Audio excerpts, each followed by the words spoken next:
name is Becca. Welcome back to my channel and welcome back to another video. Today we are going to talk about the things that I had wish I know.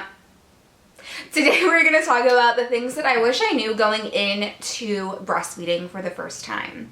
If you have not seen them, I did do a what I wish I knew or things that I didn't expect regarding both labor and delivery, and I also did one for postpartum slash the 4th trimester. So I will try to link those below, but also just head over to my channel and you obviously can check it out. Be sure to subscribe for more videos. I have a whole doula series on my channel that I'm starting just to kind of share education from everything from fertility all the way through to postpartum. So some of you guys definitely might be interested in that. And I also, of course, share different lifestyle and mama and baby content here on my channel. So be sure to subscribe. Let me know down below what you want to see, and also let me know what things you wish you had known going into breastfeeding for the first time. And we will get into this.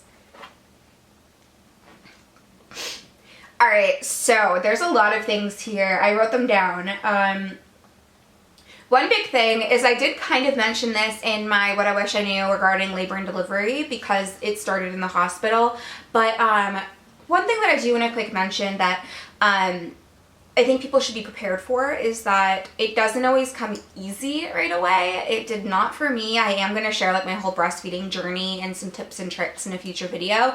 But a big thing is that the pressure that they can give you at the hospital can really make you not want to do it. It's kind of crazy because I remember they would come in every hour or two to check and make sure I had fed the baby, and if he hadn't latched and fed, they'd make me feed him again. And it was just very odd how almost strict they were on it, expecting it to just have happened and for me to have fed him and it all worked out, and they'll sit there and watch you try to do it. It was very odd and it made me uncomfortable because I would feel like a failure so quickly. It was we were literally less than 1 day postpartum and I would be I mean, he ate for 3 minutes an hour ago, and they'd be oh, look, you need to feed him again.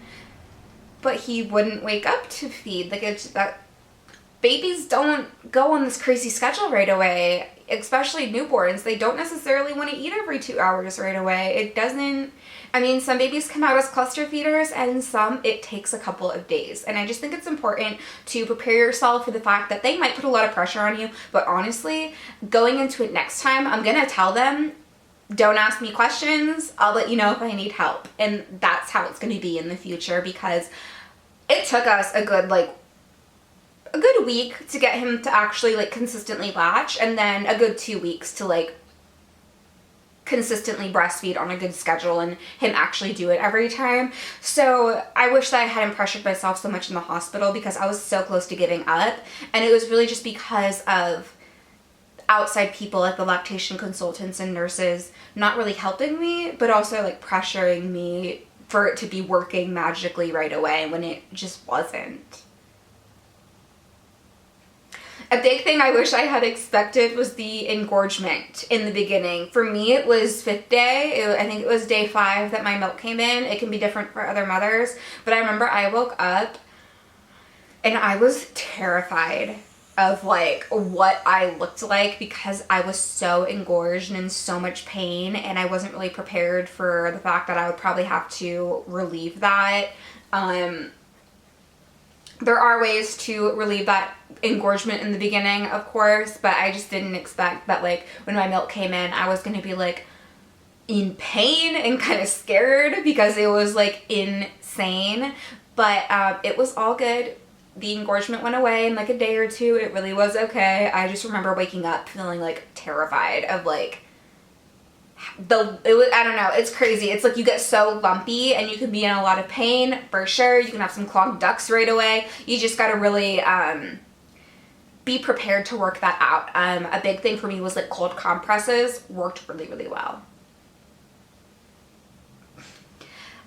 Alright, going along with the first thing that I mentioned regarding kind of the pressure of it, one big thing is just to remember that it can take a while to get the hang of it. Not only are you learning how to breastfeed, but your baby is too. They might have the natural instincts, but they don't just magically know how to breastfeed, okay? it doesn't necessarily always come naturally. I definitely want to mention this in my tips and tricks video that I want to put out on helping you guys to get the hang of it quicker. But don't expect for it to work on day one if you're a first-time mom. It might take a little while, but don't give up. Because it's really easy, especially in the first week, to just say, you know what, I'm going to give them a bottle and stop trying. But even if you give them a bottle, keep trying, because a lot of the time they'll get the hang of it and you'll get the hang of it and you'll be so glad that you didn't give up. However, if it's not for you, that is okay too.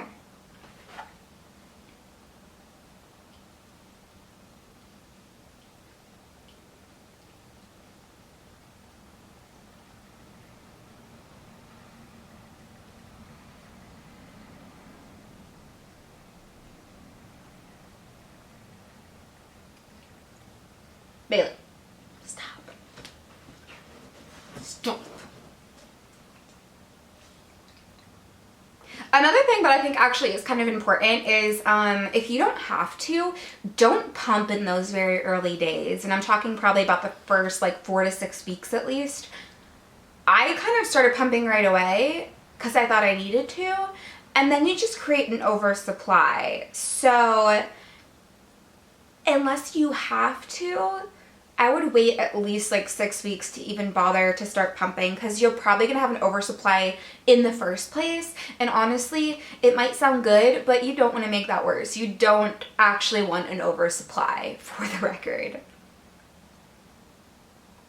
Kind of going along with that is a big thing that I had to learn is that missing a feeding is not the end of the world. There were so many times where I wouldn't want to leave the baby because I didn't want to have to pump, but I knew that I'd have to pump if I left him, and then I was worried that, you know, I didn't pump the same amount that he would have eaten, so my supply was going to go down, and just one occasion of that would like ruin my mood for the whole day. Like, a big thing is that if you miss one feeding, it's not gonna ruin your supply, okay? Yes, if you miss a feeding every single day, over time, you're not gonna produce that amount from that feeding and you'll have to replace it with a bottle, like, yes. However, if you miss one feeding on a random day, you go out to dinner, you don't wanna pump, you miss one feeding, it is okay. And it's so important, in my opinion, to just let go of that thought that one feeding is going to ruin your supply or anything like that, because it is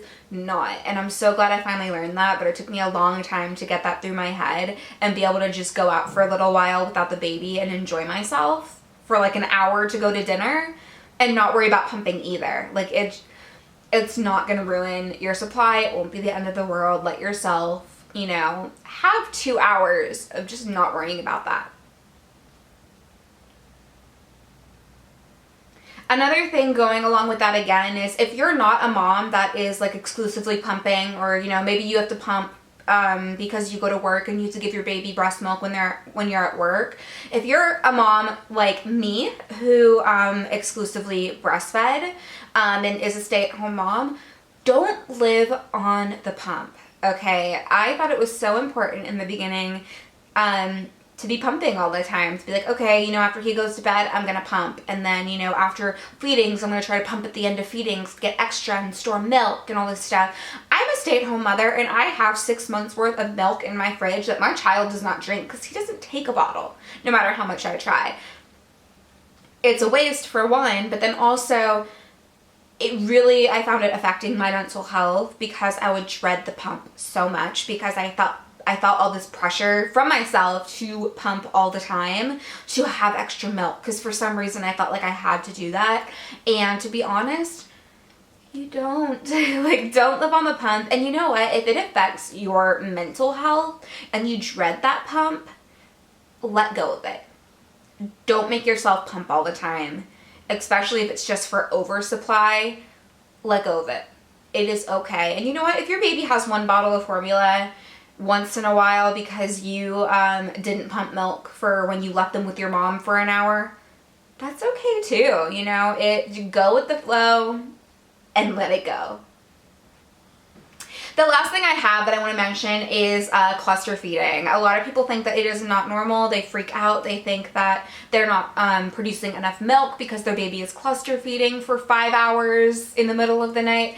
However, that is almost never going to be the scenario. It is so normal to cluster feed. My baby still wants to cluster feed. I mean, I would say that the 6-month mark was kind of finally when we like didn't have much cluster feeding, but he would go through stages from being a newborn for months where, you know what, he would love to cluster feed in the evenings before bed, and that lasted through the whole 4th trimester, but also he would do that at like 5 months old sometimes too. It is so normal. Your baby goes through growth spurts. They also are stimulating you to create more milk when they need it, but it almost never means that you don't produce enough milk. A lot of people think that because their baby wants to eat so often that you're not producing enough to feed them. That's not usually the case.